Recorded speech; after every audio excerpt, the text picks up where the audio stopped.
Baik, Assalamualaikum warahmatullahi wabarakatuh.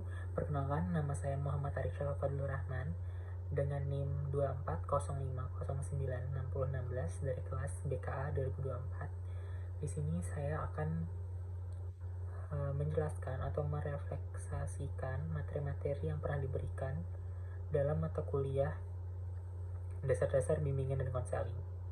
Baik, yang pertama adalah pengertian bimbingan dan konseling atau BK.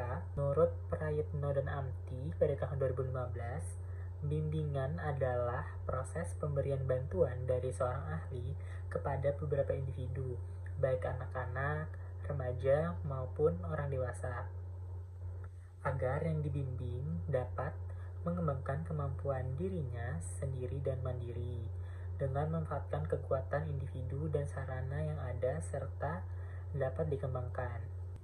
Baik, kita lanjut ke konsepsi BK. Nah, di sini ada 5 periode perkembangan BK. Periode pertama itu adalah bimbingan mencakup bimbingan jabatan. Terus untuk periode kedua, itu lebih menekankan pada bimbingan pendidikan dan rumusan konseling belum muncul. Selanjutnya adalah periode yang ketiga. Periode ketiga ini adalah pelayanan untuk penyelesaian diri mendapat perhatian utama. Bimbingan tidak hanya usaha-usaha pendidikan saja dan tidak pula untuk mencocokkan jabatan-jabatan tertentu, melainkan juga untuk meningkatkan kehidupan mental. Selanjutnya ada periode keempat. Periode keempat menekankan proses perkembangan pada individu, usaha individu untuk memenuhi tugas-tugas perkembangan.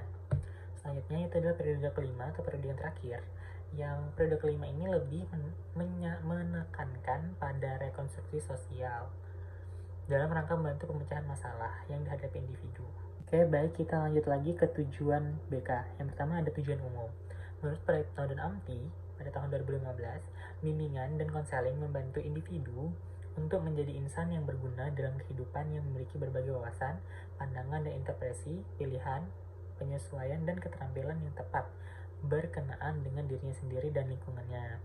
Tidak hanya tujuan umum, BK juga memiliki tujuan di beberapa bidang, seperti yang pertama tujuan bidang pribadi sosial, yang kedua tujuan bidang karir, yang ketiga tujuan bidang akademik atau belajar.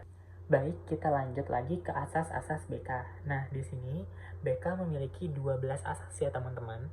Yang pertama itu ada asas kerahasiaan, yang kedua asas kesukarelaan, yang ketiga asas keterbukaan, yang keempat asas kegiatan, yang kelima asas kemandirian, yang keenam asas kekinian, yang ketujuh asas kedinamisan, yang kedelapan ada asas keterpaduan, yang kesembilan ada asas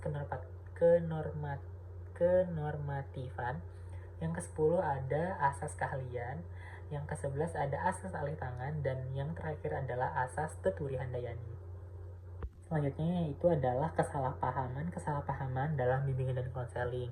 Nah, di sini banyak banget nih yang masih salah paham dengan bimbingan dan konseling. Yang pertama adalah BK disamakan dengan atau dipisahkan sama sekali dari pendidikan. Yang kedua, guru BK atau konselor sekolah dianggap sebagai polisi sekolah. Yang ketiga, BK dianggap semata-mata hanya proses pemberian nasihat. Yang keempat, BK berarti bimbingan jabatan atau pekerjaan.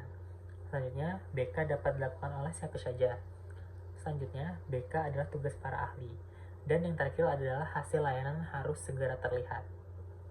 Baik, kita masuk di terakhir, yaitu adalah fungsi BK. Nah, fungsi BK yang pertama ada di fungsi pemahaman. Contohnya, membantu siswa dalam memahami diri dan lingkungannya. Selanjutnya ada fungsi preventif. Ini seperti mengantisipasi dan mencegah masalah yang mungkin terjadi pada siswa. Selanjutnya ada fungsi pengembangan. Nah, itu adalah menciptakan lingkungan belajar yang kondusif untuk perkembangan siswa. Selanjutnya ada fungsi perbaikan atau penyembuhan yang memberikan bantuan kepada siswa yang mengalami masalah pribadi, sosial, belajar, atau karir. Yang terakhir adalah fungsi penyaluran, di mana kita sebagai konselor membantu siswa memilih kegiatan ekstrakurikuler, jurusan, program studi yang sesuai dengan minat, bakat, dan kepribadian siswa kita. Selanjutnya ada prinsip BK, yaitu bimbingan diperuntukkan bagi semua individu. Selanjutnya, bimbingan bersifat individualisme. Selanjutnya, bimbingan menekankan hal yang positif.